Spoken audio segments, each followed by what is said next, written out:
अस्सलामुअलैकुम, welcome back to the Solutions. और आज की वीडियो में हम प्रैक्टिकल सेंटर के कॉम्प्रिहेंसिव एग्जामिनेशन के मैथमेटिक्स का सेक्शन ए डिस्कस करेंगे। ठीक है, तो शुरू करते हैं। सबसे पहले शुरू करते हैं तो ठीक है, शुरू करते हैं। तो सबसे पहला क्वेश्चन है कि इफ एक यूनियन सेट दिया हुआ है, एक यूनिवर्सल सेट दिया हुआ है, सॉरी, और एक ए सेट दिया हुआ है, एक बी सेट दिया हुआ है और एक सी सेट दिया हुआ है। ये कह रहे हैं कि A union B union C क्या होगा। तो अगर आप इन तीनों सेट्स को देखो तो A union B union C क्या होगा। वन, जीरो, वन, टू, या वन एज इट आ जाएगा सेम, टू, थ्री। तो ये जीरो, वन, टू, थ्री सब एलिमेंट्स आ जाएंगे। तो यहाँ यूनिवर्सल सेट देखो आप, इसमें सारे एलिमेंट्स मौजूद हैं। तो इसका मतलब है इसका आंसर होगा यूनिवर्सल सेट। ठीक है,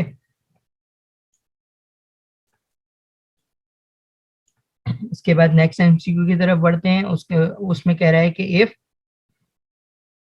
ए and B are any two sets then A union B whole complement is equals to, ये आपके पास डिमॉर्गन्स लॉ है। ठीक है, और डिमॉर्गन्स लॉ कहता है कि A union B whole complement equals to A complement intersection B complement. ठीक है, इसके बाद नेक्स्ट एमसीक्यू है जहां पे आपको एक कॉम्प्लेक्स नंबर दिया हुआ है 4 - 3 आयोटा, और इसका कह रहा है मॉडुलस निकालो। तो मॉडुलस का फॉर्मूला होता है अंडर रूट में रियल नंबर का स्क्वायर प्लस इमेजिनरी नंबर का स्क्वायर, इमेजिनरी के कोफिशिएंट का स्क्वायर, तो प्लस 3 का स्क्वायर। और अगर आप इसको फर्दर सॉल्व करो तो ये क्या होगा, अंडर रूट 25 और इक्वल्स टू 5। सही, तो इसका आंसर आ गया आपके पास 5।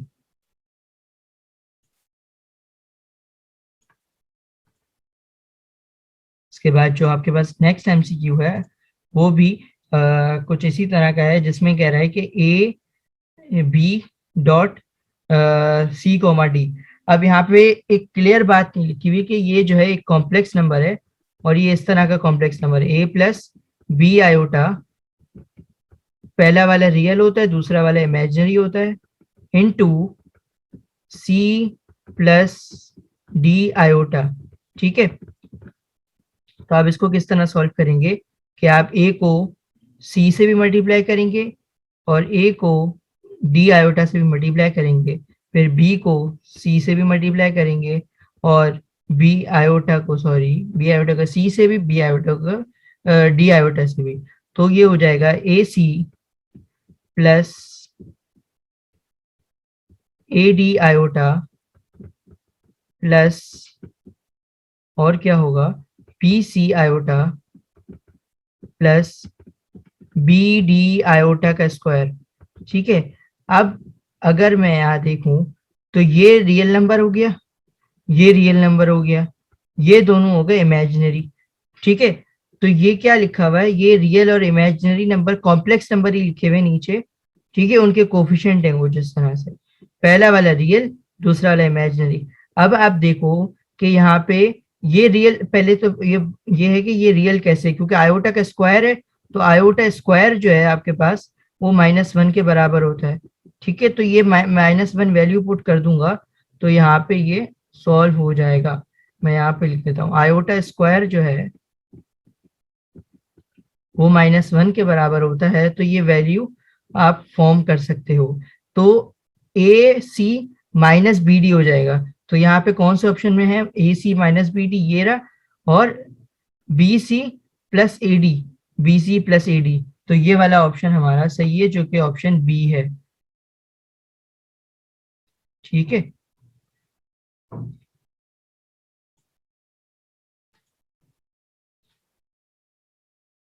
इसके बाद नेक्स्ट कह रहा है कि if Z1 equals to 3 + 2 iota and Z2 equals to 5 - 2 iota, then imaginary part of Z1 into Z2। तो Z1 इंटू Z2 देख लेते हैं। Z1 into Z2 means 3 + 2 iota into 5 minus 2 iota. सही है। अब इसका अगर आप इमेजिनरी पार्ट निकालना चाहें ना, तो इमेजिनरी पार्ट किससे आएगा? 3 और 2 आयोटा को मल्टीप्लाई करने से, और 2 आयोटा और 5 को मल्टीप्लाई कराने से। तो 3 टू ज़ 6 आयोटा, ठीक है, और ये -6 आयोटा होगा। 2 5 ज़ 10 और ये +10 आयोटा होगा, ठीक है। तो 4 आयोटा हो गया इन रिजल्ट, ठीक है। तो आपके पास क्या आंसर होगा? 4 + 4। सही। तो आपके पास आंसर आ गया +4। इसके बाद नेक्स्ट एमसीक्यू की तरफ बढ़ते हैं। The roots of x² -7x + 12 = r। अच्छा, अब ये कहना चाह रहा है कि रियल कॉम्प्लेक्स है, रियल अनइक्वल है, रियल। अच्छा, ये देख लेते हैं। इसके लिए आपको डिस्क्रिमिनेंट की वैल्यू निकालनी होती है, और वो होती है b² - 4ac, ठीक है। अगर डिस्क्रिमिनेंट इक्वल टू 0 आ जाए तो roots are equal and real होते हैं, ठीक है। और अगर आपके ये जो b² - 4ac या डिस्क्रिमिनेंट ग्रेटर देन 0 आ जाए तो रियल एंड अनइक्वल रूट्स होते हैं। और अगर आपके पास लेस देन 0 आ जाए तो आपके पास होता है कॉम्प्लेक्स या इमेजिनरी एंड अनइक्वल, ठीक है। और एक और होता है डी, अगर परफेक्ट स्क्वायर आ जाए तो फिर रैशनल एंड इक्वल, ठीक है। तो हम यहाँ पे कंडीशन देख लेते हैं क्या होगी। तो b² की जगह पे अगर मैं -7 का स्क्वायर लिखूं, -7 का स्क्वायर, यहाँ पे 7 बना, 7 का स्क्वायर, और अगर -4 a की जगह पे 1 और c की जगह पे लिख दूं मैं 12, सही। तो ये हो जाएगा 49, और माइनस कभी भी माइनस होता है और पावर इवन हो तो वो प्लस हो जाता है, ठीक है। इसके बाद 4 × 12, 4 टू द 24, 24 का डबल 48, ठीक है। तो यहाँ आपके यहाँ आपके पास डी की जो वैल्यू आ रही है वो आ रही है 1। तो ये ग्रेटर देन 0 है, और इसका मतलब ये हुआ कि आपके जो रूट्स हैं वो रियल एंड अनइक्वल है। अब परफेक्ट स्क्वायर भी है 1, ठीक है, बट यहाँ ऑप्शन में इक्वल लिखा हुआ है, इक्वल नहीं होंगे रूट्स, सही।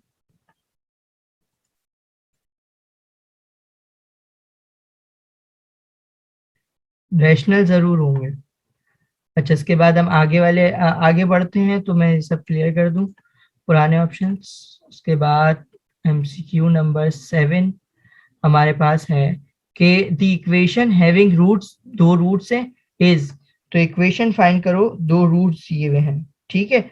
अच्छा, रूट्स रूट्स दिए हुए हैं तो हम इससे एक काम करते हैं कि SOR मतलब सम ऑफ रूट्स 1/2 + 1/3। तो क्या होगा, हम इसका एलसीएम लेंगे तो ये आएगा 6, एलसीएम आया 6, और ऊपर आ जाएगा 5, क्योंकि यहाँ इस तरफ 3 जाएगा और इस तरफ 2 जाएगा, तो 2 + 3 5। तो ये हो गया हमारे पास सम ऑफ रूट्स, ठीक है, सम। और प्रोडक्ट ऑफ रूट्स अगर हम देखें तो क्या होगा, 1/6, ठीक है।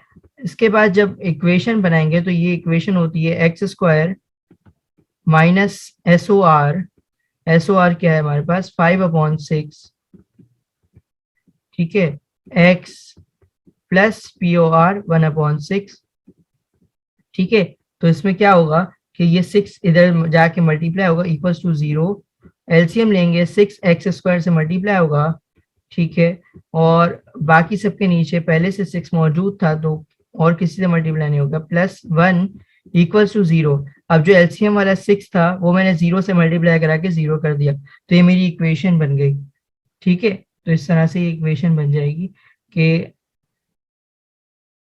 6x² - 5x + 1 = 0, ठीक है। नेक्स्ट हमारे पास है if alpha and beta are the roots of this equation, ठीक है, देन वैल्यू ऑफ α³ + β³ तो α³ + β³ को इस तरह सॉल्व करते हैं कि a³ + b³ का फॉर्मूला होता है a + b ठीक है, A square plus B square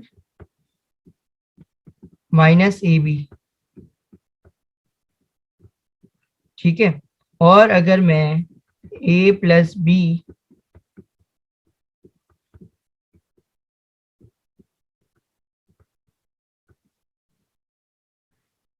और मैं यहाँ पे प्लस माइनस करा दूं, अगर प्लस माइनस में करा दूं प्लस 3 अल्फा बीटा और माइनस 3 अल्फा बीटा, तो क्या होगा यहाँ पे? ये जो +3 अल्फा बीटा है ये, और ये जो है alpha square plus beta square, ये मिलके एक फॉर्मूला बना लेंगे, और ये -अल्फा बीटा और ये -3 अल्फा बीटा, ये एक अपना फॉर्मूला बना लेंगे। ये अपना फॉर्मूला नहीं, सॉरी, ये जो है आपस में कंबाइन होकर सिर्फ ऐड सब्ट्रैक्ट ऐड हो जाएंगे। ठीक है, 3 नहीं ऐड करना था मुझे, सॉरी, गलती से 3 लिख दिया, यहाँ पे 2 ऐड करना था। ये भी 2, ये 2। ठीक है, तो ये हो जाएगा A square plus 2ab plus B square. तो ये एक ब्रैकेट के अंदर ब्रैकेट बनेगा, वो कुछ इस तरह से होगा, A plus B alpha plus beta का whole square minus 3 alpha beta. ये होगा हमारे फाइनल इक्वेशन। ठीक है, अब यहाँ पे हम अगर अल्फा प्लस बीटा निकालना चाहें तो अल्फा प्लस बीटा मतलब सम ऑफ रूट्स, और सम ऑफ रूट्स होता है, अगर मैं अल्फा प्लस बीटा की वैल्यू निकालना चाहूँ सम ऑफ रूट्स की मदद से, तो ये होगी -b/a, और यहाँ पे a 1 है और -b और माइनस और b, तो ये b -9 है, तो माइनस माइनस प्लस हो जाएगा, और 1 अपॉन में लिखते ही नहीं है। ठीक है, तो ये अल्फा प्लस बीटा की वैल्यू 9 हो गई, और अल्फा इंटू बीटा की वैल्यू क्या होगी, जो कि बराबर होगी c/a के, और यहाँ पे वो वैल्यू है 14/1, जो कि सिर्फ 14 ही रह जाएगी। ठीक है, अब फिर हम इसमें वैल्यूज पुट करेंगे, तो हमारा क्या होगा कि ये जो अल्फा प्लस बीटा था बाहरी, इसमें 9 आएगा, और अंदर जो एक और ब्रैकेट में है उधर भी 9 आएगा और इसका स्क्वायर होगा। ठीक है, और -3 इंटू 14। ठीक है, फिर हम इसको फर्दर सॉल्व करेंगे इसी तरह से। सही, तो ये हो जाएगा आपके पास 81 - 42, यहाँ पे 81 - 42। ठीक है, और ये हो जाएगा अंदर 39, और बाहर ये आप 9 से मल्टीप्लाई हो रहा है मुसलसल, एक 9 इसके साथ ही चल रहा है। ठीक है, और ये 39 9 से मल्टीप्लाई होगा, और इसके बाद वैल्यू बन जाएगी आपके पास 351। सही, तो ये इस तरह से सॉल्व होगा। इसके बाद हम आगे वाले एमसीक्यू की तरफ बढ़ते हैं। दी मल्टीप्लिकेटिव इनवर्स ऑफ ओमेगा। ठीक है, तो मल्टीप्लिकेटिव इनवर्स उस वैल्यू को बोलते हैं जिस वैल्यू से आप मतलब आप उससे मल्टीप्लाई करो तो आपका आंसर जो है मल्टीप्लिकेटिव आइडेंटिटी आ जाए। अब मल्टीप्लिकेटिव आइडेंटिटी जो है वो होती है 1। ठीक है, मल्टीप्लिकेटिव आइडेंटिटी होती है 1। आइडेंटिटी क्या होती है कि आप उससे मल्टीप्लाई या डिवाइड कराओ तो कोई फर्क नहीं पड़ेगा, तो वो आइडेंटिटी कहलाती है। ठीक है, कोई भी ऑपरेशन कराओ उससे कोई फर्क नहीं पड़ेगा, तो उसको आइडेंटिटी कहते हैं। अब मल्टीप्लिकेटिव आइडेंटिटी 1 से मल्टीप्लाई करा तो कोई फर्क नहीं पड़ता। ठीक है, तो मल्टीप्लिकेटिव इनवर्स ऑफ ओमेगा। अब ओमेगा के लिए मल्टीप्लिकेटिव इनवर्स क्या होगा कि उसको 1 बनाना है। अब 1 बनाने के लिए या तो 1/ओमेगा आए, या फिर ओमेगा स्क्वायर लिखा हुआ है यहाँ पे, तो ओमेगा स्क्वायर भी हम लिख सकते हैं, क्योंकि omega into omega square omega cube हो जाएगा, और ओमेगा क्यूब आपका 1 के बराबर होता है। सही, तो उसका आंसर ओमेगा स्क्वायर है। ठीक है, विच टर्म ऑफ ये दिस सीक्वेंस इज 125। तो इसको हम देख लेते हैं कि कौन सी टर्म होगी 125।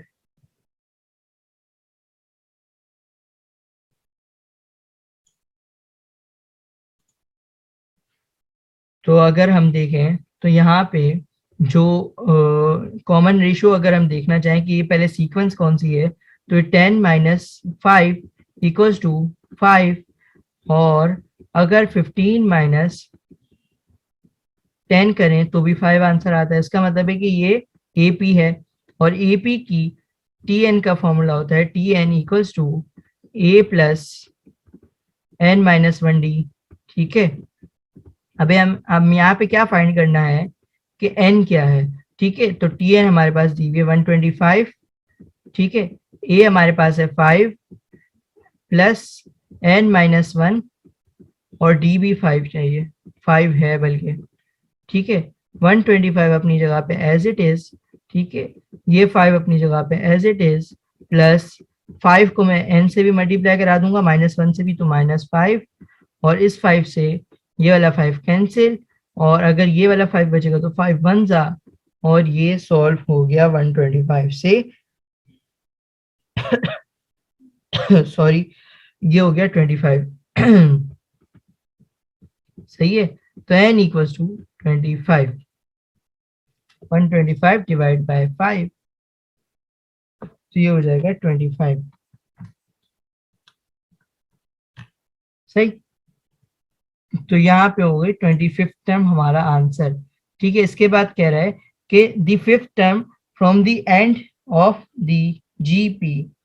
ठीक है, the 5th term from the end of the GP, ये जीपी इज। ठीक है, अब एक जीपी दी हुई हमें, उस पे हमें 5th term from the end find करनी है।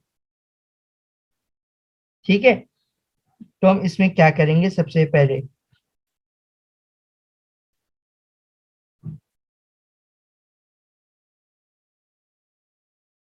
पहले तो हम ये निकालेंगे कि इसमें टोटल नंबर ऑफ टर्म्स हमारे पास कितनी मौजूद हैं। ठीक है, तो इसका TN का फॉर्मूला होता है जीपी का,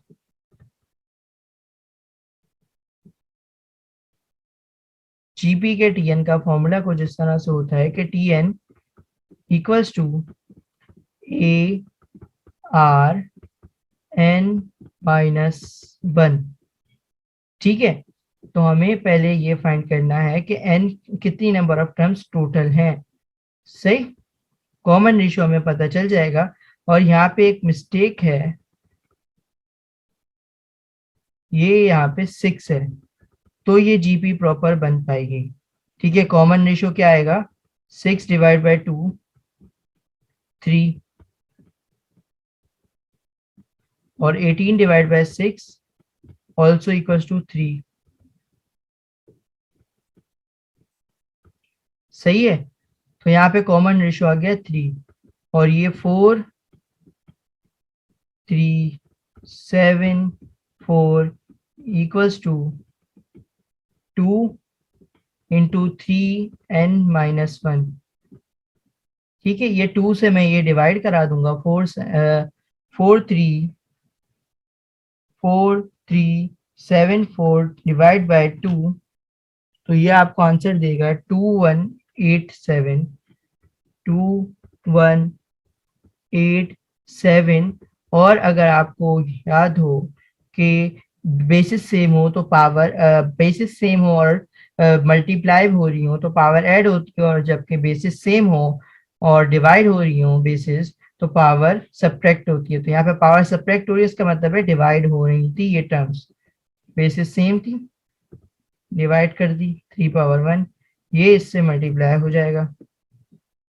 सही, और जब ये इससे मल्टीप्लाई होगा तो ये कुछ इस तरह से हो जाएगा, 6561, 6561, और जब मैं इसको इक्वेट करूंगा और दूसरी तरफ आ गया 3 पावर n, अब मैं क्या करूंगा, इन दोनों की बेसिस सेम करूंगा ताकि मैं पावर इक्वेट कर सकूं। अब 3 की कोई ऐसी पावर लगाऊंगा मैं इधर कि ये आराम से इक्वेट हो जाए। तो लेट्स सी हम कौन सी 3 की पावर लगा सकते हैं यहाँ पे। तो अगर मैं 3 की पावर लगाऊं 6, तो नहीं आएगा। ठीक है, और लेट्स ट्राई अनदर वन 9, वो बहुत ज्यादा हो जाएगा, तो इसका मतलब है कि 6 और 9 के दरमियान 7, 7 नहीं आ रहा, 8, तो ये 3 की पावर 8 पे 6561 आ गया, तो इसका मतलब है यहाँ पे 3 पावर 8 बराबर होगी 3 पावर n, और बेसिस सेम हो गई तो मैं n को इक्वेट करा सकता हूँ, पावर पे इक्वेट करा सकता हूँ, तो पावर है 8। ठीक है, तो हमारे पास यहाँ पे n आ गया 8। सही है, अभी हमारा पूरा काम नहीं हुआ इस एमसीक्यू के लिए, अभी काम बाकी है। हमने सिर्फ n निकाला है कि ये इसकी 8th टर्म थी, ये वाली टर्म, ये इसकी 8th टर्म थी। सही, लास्ट वाली टर्म। अब हमें 5th टर्म फाइंड करनी है फ्रॉम दी लास्ट। तो अगर मैं 1 to 8 काउंटिंग लिखूं, 1 2 3 4 5 6 7 8, टोटल 8 टर्म्स हैं। तो 1 2 3 4 5, तो 4th टर्म जो है हमारी, वो है हमारी लास्ट से 5th term, 5th term from the end. ठीक है, तो हम n इक्वल्स टू 4 के लिए सॉल्व करेंगे। अब T4 हम निकालेंगे, T4 इक्वल्स टू a हमारे पास है 2, r हमारे पास है 3, और 4 माइनस 1, तो ये हो जाएगा हमारे पास 2, और 3 की पावर हो गई 3, तो ये 3 की पावर 3 आपके पास इक्वल होती है 27 के, और 27 इंटू 2 आपके पास होता है 54, और यहाँ पे आंसर भी 54 है, बिल्कुल। ठीक है, अच्छा, इसके बाद हम आगे वाले एमसीक्यू पे बढ़ते हैं। दी एच एम बिटवीन, दो टर्म है। ठीक है, एच एम का फॉर्मूला हमारे पास, बेसिक फॉर्मूला ये है कि equals to 2 A B upon A plus B.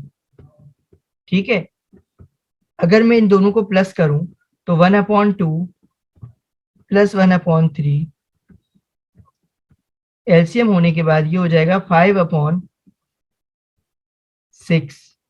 ठीक है, और अगर मैं इन दोनों को मल्टीप्लाई करूं तो ये 1/6 हो जाएगा, तो इसको हम इसमें पुट कर देते हैं, 2 1/6, और ये हो गया 5/6। ठीक है, आप इसको इग्नोर करेंगे, ये वाले 5/6 को।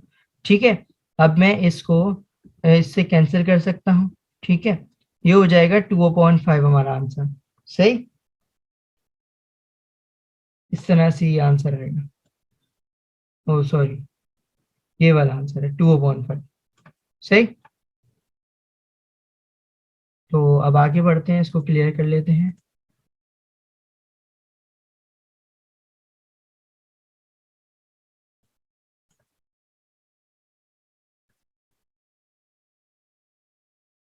ठीक है, इसके बाद कह रहा है कि if the root of this equation are equal then value of P.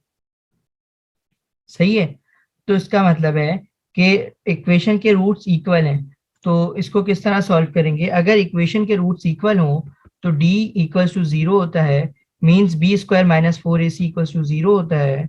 ठीक है, और अगर हम इसको सॉल्व करना चाहें तो इस तरह से होगा कि b जो है यहाँ पे p है, तो p स्क्वायर, अच्छा, -4, a यहाँ पे 9 है, और c जो है यहाँ पे 16 है। ठीक है, इक्वल्स टू 0। अच्छा, अगर मैं इन तीनों को मल्टीप्लाई करूं, 4 × 9 × 16, तो ये बन जाएगा 576, तो ये हो जाएगा पी स्क्वायर -576 और इक्वल्स टू 0। अगर मैं इसको इक्वल्स टू के दूसरी तरफ भेज दूं तो ये पॉजिटिव हो जाएगा, और p की वैल्यू, और मैं स्क्वायर करा दूंगा, तो ये स्क्वायर रूट ले लूंगा अगर मैं 576 का, तो इसकी वैल्यू आएगी p की 24। ठीक है, तो +-24 इसका आंसर है। ठीक है, इसके बाद अगला सॉल्व करते हैं। उसमें कह रहा है कि if NC9 equals to NC2 then N equals to, तो इसमें एक प्रॉपर्टी है कि अगर आप कोई आपका, अगर आप समझ लें 11C9 की जो वैल्यू आएगी वो बराबर होगी, अगर मैं इसको माइनस करा दूं 11 माइनस 9, 11 माइनस 9 मीन्स 2, तो 11C2 ये बराबर होंगी दोनों की वैल्यू। 11C9 अगर आप कैलकुलेटर से निकालना चाहें तो आप 11 टाइप करें, देन शिफ्ट प्रेस करें, देन डिवाइड का बटन, देन आप जो है 9 लिखें, तो आपकी वैल्यू आएगी 55। और अगर आप 11C2 निकालना चाहते हैं तो 11 टाइप करें, शिफ्ट का बटन प्रेस करें, डिवाइड का बटन प्रेस करें, देन टाइप 2, उसके बाद आपकी वैल्यू फिर 55 आएगी। तो ये इस तरह से इक्वेट होती है। ये प्रॉपर्टी इस तरह से है कि अगर आपकी जो जो n है, ठीक है, वो दोनों का सेम रहेगा, और अगर आप r से डिफरेंट मतलब n माइनस r करते हैं और जो वैल्यू आती है वो आप दूसरी तरफ r में लिखते हैं, तो वो दोनों वैल्यू सेम आएंगी। तो यहाँ पे मैंने डायरेक्ट बता दिया कि ये 11 है, क्योंकि 11C9 इक्वल्स टू 11C2, ये दोनों इक्वल होते हैं 40 सॉरी 55 के। ठीक है, इसके बाद अगले पे पढ़ते हैं the 11th term of this x plus Y whole power 15। ठीक है, 11th टर्म का मतलब ये है कि अगर आप इसको एक्सपेंड करते जाएं तो 11वीं टर्म तक वो कहाँ तक पावर जाएगी। तो सबसे पहली टर्म में पावर होगी x की 15 और y की पावर होगी 0। सही है, तो अगर आप इसको 10th टर्म तक ले जाएं तो आगे जाके उसकी पावर कम होते होते होते होते होते, ठीक है, 11th टर्म तक आते आते 5 हो जाएगी। ठीक है, और y की पावर जो है बढ़ते बढ़ते बढ़ते 0 से लेके 11 तक, मतलब 0 से लेके 11 तक, तो 0 हुई फर्स्ट टर्म पे, 1 हुई सेकंड पे। तो इस तरह से अगर आप 0 से 11 तक गिने, मतलब 0 से अगर स्टार्ट करें और 11 टर्म तक लगाते जाएं पावर, तो वो बाय 10 होगी। तो इसका आंसर होगा आपके पास ये वाला, और कोफिशिएंट सब में सेम थे। ठीक है, इसको आप इस तरह से सॉल्व कर सकते हैं, वरना आप इसको एक्सपेंड करते जाएं और एक पावर कम करते जाएं, तो ये इस तरह से भी आप इसको सॉल्व कर सकते हैं। ठीक है, इसके बाद है the binomial coefficient of fifth term in this expansion. Binomial coefficient का मतलब एन सी समथिंग। तो अगर फिफ्थ टर्म का बायनोमियल कोफिशिएंट चाहिए, तो अगर आपने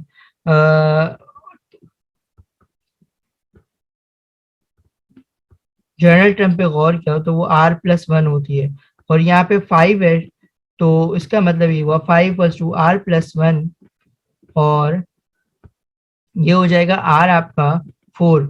r हमेशा जिस जो टर्म होती है ना, जो जो नंबर की टर्म होती है फिफ्थ सिक्स, उससे r एक कम होता है, तो r हो गया 4, और टोटल n जो है आपके पास वो n ही है, तो n c 4 ये आपका आंसर है।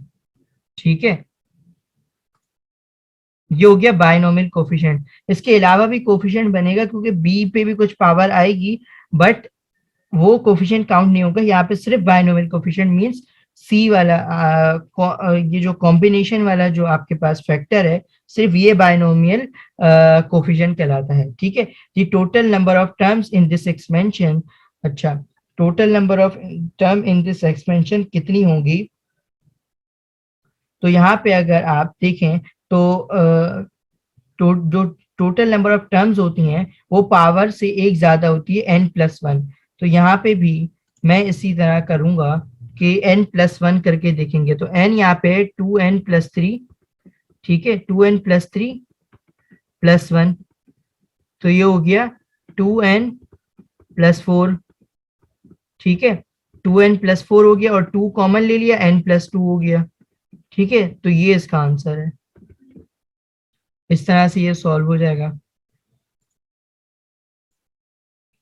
नेक्स्ट पे बढ़ते हैं, the arc length of the unit circle corresponding to the central angle measured 90।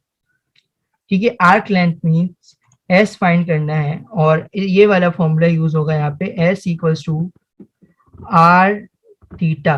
अब यहाँ पे थीटा की वैल्यू दी हुई है पाई बाय 2। 90 डिग्री हम पुट नहीं करेंगे क्योंकि हम रेडियंस में पुट करते हैं यहाँ पे वैल्यूज, और रेडियंस में 90 को पाई बाय 2 कहेंगे। और अगर मैं रेडियस की बात करूं तो यूनिट सर्कल का रेडियस हमेशा 1 होता है, तो यहाँ पे पाई बाय 2 और हमारी वैल्यू भी पाई बाय 2 आएगी। सही, पाई बाय 2 यूनिट आर्क लेंथ, ये वाली वैल्यू। सही, इसको मैं क्लियर कर देता हूँ सबको, आगे बढ़ते हैं अब।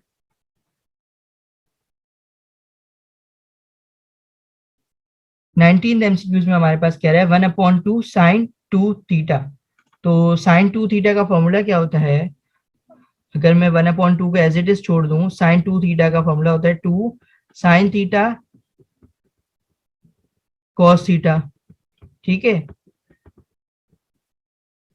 तो ये 2 से 2 कैंसिल हो जाएगा और साइन थीटा कॉस थीटा बच जाएंगे। सही, सिर्फ ये।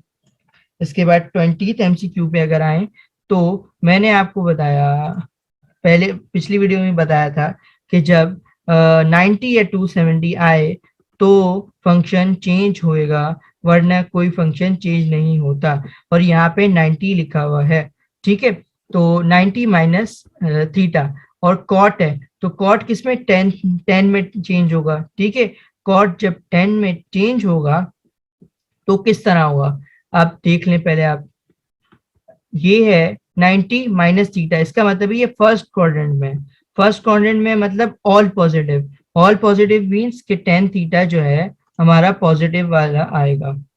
सही, इसके बाद आगे बढ़ते हैं। In triangle A B C, A equals to 2 units, B equals to 1 unit, R equals to 90 degree, then area.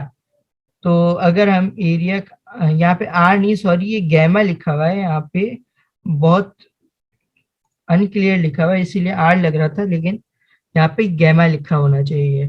तो डेल्टा का एक फॉर्मूला होता है 1/2 ए बी साइन गैमा। दो साइड्स दी हुई है, अगली अगली साइड नहीं दी हुई है, अगला वर्टेक्स का एंगल दे दिया। ठीक है, तो हम इसको फॉर्मूले में पुट करेंगे तो ये कुछ इस तरह हो जाएगा कि ए की जगह पे 2 आएगा तो ये 1/2 और ऊपर 2, बी की जगह पे 1 sine gamma sine 90, sine 90 means 1। सही है, तो ये भी 1 हो गया और यहां से ये भी 1 हो गया, तो इसका आंसर है 1 स्क्वायर यूनिट्स। सही है, इसके बाद आगे बढ़ते हैं। ये कह रहा है साइन एल्फा इक्वल्स टू 1/√2। ठीक है, अब अगर आप इसका इनवर्स निकालें, साइन इनवर्स एल्फा, एल्फा की वैल्यू निकाल लें आप, साइन इनवर्स 1/√2 कर लें। ठीक है, तो इसकी वैल्यू आएगी पाई/4 या 45 डिग्री। ठीक है, √2 सॉरी। और अगर आप कॉस एल्फा निकालना चाहें तो एल्फा पुट कर दें 45, तो वैल्यू यही आएगी +/(1/√2)। ठीक है,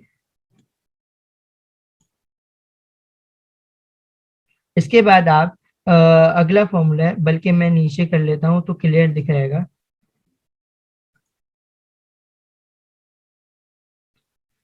2 कॉस एल्फा कॉस बीटा, अगर आप इसको गौर करें तो ये नीचे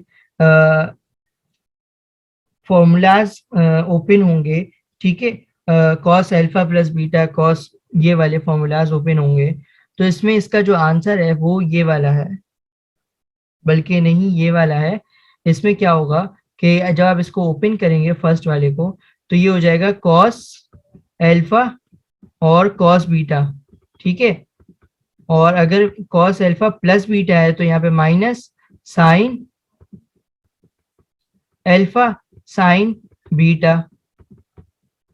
ठीक है, और अगर आप प्लस करें बीच में और cos alpha minus cos beta, तो इसका मतलब ये हुआ कि ये कॉस एल्फा कॉस बीटा, बीच में माइनस है वहां पे, तो यहाँ पे प्लस आएगा साइन अल्फा साइन बीटा, और ये जो है ये ऊपर वाले से कैंसिल हो जाएगा और यहाँ पे बच जाएगा 2 कॉस अल्फा कॉस बीटा। इस तरह से ये आप ओपन करके चारों ऑप्शंस देख सकते हैं अगर कोई भी आपके पास इस तरह का फॉर्मूला है, और आपको फॉर्मूलाज याद करने जरूरी हैं। ठीक है, इसके बाद अगला एमसीक्यू है, वो हमारे पास कुछ इस तरह से है कि साइन गैमा अपॉन 2 का फॉर्मूला था, गैमा अपॉन 2 का एक फॉर्मूला था हमारे पास, वो था under root S minus A S minus सी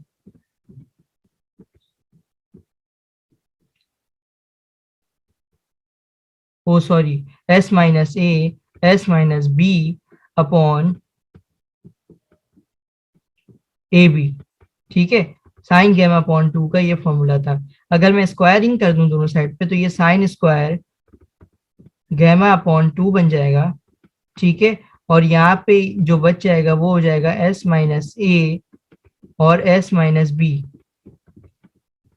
ठीक है, और जो डिवाइड में ए बी था, ए इंटू बी, वो मैं यहाँ पे इससे मल्टीप्लाई करा दूं तो ये कुछ इस तरह से बन जाएगा ये। ठीक है, तो ये यहाँ पे इसका आंसर हो गया S minus A S minus B. ठीक है, इसके बाद इस एमसीक्यू के लिए भी आपको फॉर्मूलाज याद होने चाहिए, स्पेशली ट्रिग्नोमेट्री की जो आइडेंटिटीज हैं फॉर्मूलाज हैं वो आप बुक से याद कर लें तो वो आपको टेस्ट में बहुत काम आएंगे। ठीक है, अगला है if 10x equals to 0 then x equals to, तो आप 10 को सिंपली इन्वर्स कर दें दूसरी तरफ ले जाके, तो x इक्वल टू 10 इनवर्स 0 और वो 0 होता है। ठीक है, 0 के बाद 10 अपने आप को 180 पे दोबारा रिपीट करता है 0 वैल्यू के साथ। ठीक है, 10 180 भी 0 होता है और 10 0 भी 0 होता है। ठीक है, तो 10 अपने आप को रिपीट करता है, ये सेकंड एंगल हो गया। सही, तो आज की वीडियो के लिए इतना ही। Thanks for watching and see you next time.